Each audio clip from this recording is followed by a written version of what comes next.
देखिए, अनफिट लोग कहीं भी क्यों रहें, जी, इस सिद्धांत से मैं हमेशा सहमत हूं।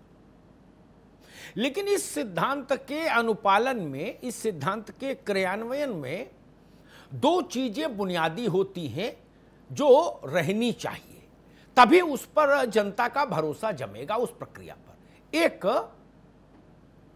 जो स्क्रीनिंग हो वो पारदर्शी हो, सुस्पष्ट हो और उसके पैमाने सार्वजनिक हों बिल्कुल। कि भाई ये चीजें होनी चाहिए, तब आप कंटिन्यू करेंगे, और ये लोग हटाए गए, इनके पास ये चीजें नहीं थी। इतना साफ होना चाहिए आईने की तरह, ताकि ये आरोप नहीं लगे कि किसी कप्तान ने साहब हमारा नुकसान कर दिया क्योंकि हमारे से उनका रिश्ता खराब था, या किसी डीआईजी ने हमारा नुकसान कर दिया, या किसी ने भी। एक, और दूसरा, अगर शासन में, प्रशासन में चुस्ती चाहिए, और चुस्ती के लिए अगर सरकार को लगता है कि यह प्रयोग सर्वाधिक उपयोगी होगा,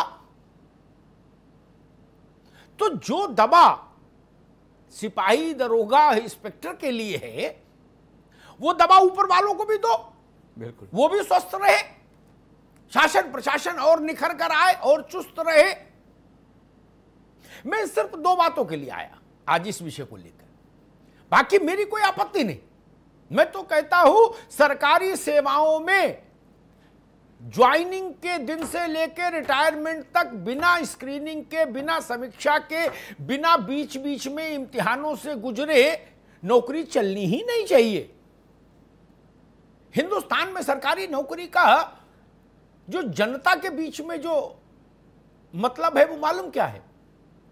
सामान्य जन से आप पूछिए उत्तर प्रदेश में कि सरकारी नौकरी का मतलब क्या, वो कहते भैया प्राइवेट में बड़ा बवाल है, आज आए कल निकाल देते हैं, और फिर टारगेट पूरा करो, भला करो, ढेका करो, बहुत समस्याएं।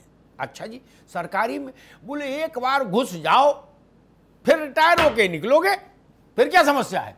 अरे हाथरस में नहीं रहेंगे, बरेली में रहेंगे, बरेली में नहीं रहेंगे, शाहजहांपुर में रहेंगे, कहीं ना कहीं तो नौकरी में रखोगे, और कहीं नहीं रखोगे तो भी तनख्वाह दोगे, और निलंबित भी कर दोगे तो आधी तनख्वाह तो कोई रोक नहीं सकता। ये जो धारणा है लोक प्रशासन के लिए सामान्य जन की, ये अच्छी नहीं है।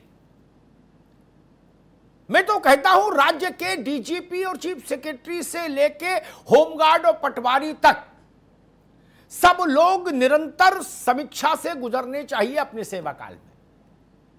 हरि अनंत हरि कथा अनंता जैसा कोई प्रसाद थोड़ी बट रहा है सदाबरत। क्यों? सबके लिए एक ही पैमाना लागू करो, जो परिणाम नहीं दे पाए उसको विदा करो। मैंने कुछ समय पहले एक बार सुझाव दिया था उत्तर प्रदेश सरकार को कि कलेक्टर और कप्तानों को जब जिले में भेजिए तो जो आदेश देते हैं आप, जिसमें वो लिखा होता है प्रतिलिपि इनको एक सरकारी पत्र जो होता है ट्रांसफर का, उसके साथ साथ एक केआरए का पत्र भी दीजिए। मुझे पता है आईएएस आईपीएस से लेके पटवारी और सिपाही तक उसका बड़ा विरोध करेंगे कि ये क्या बवाल लगा दिया केआरए। नहीं, की रिजल्ट एरिया तय होना चाहिए।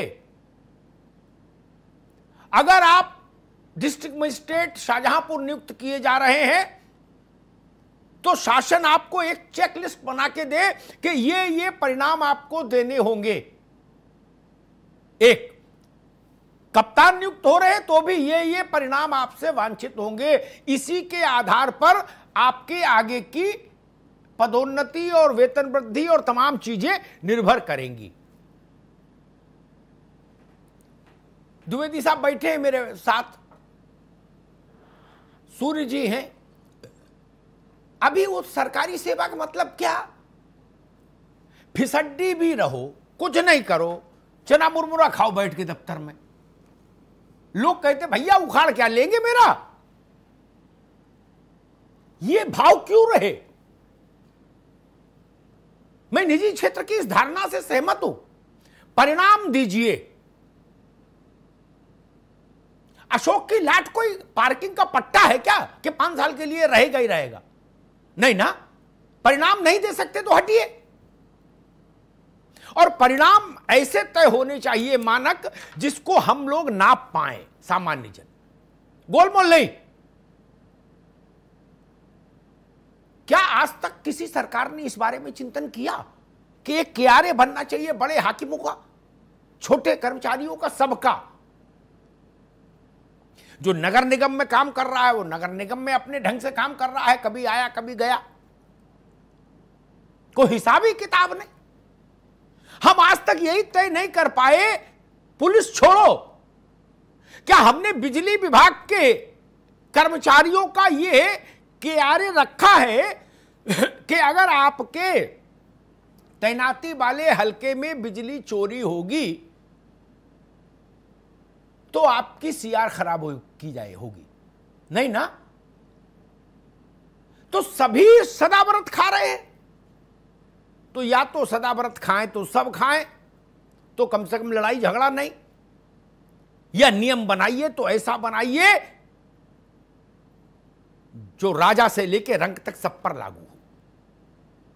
इसीलिए मैं कहता हूं, लोक प्रशासन की जब बात आती है राज्य में, तो डीजीपी और चीफ सेक्रेटरी से लेके सिपाही और पटवारी तक सब उसकी जद में आने चाहिए।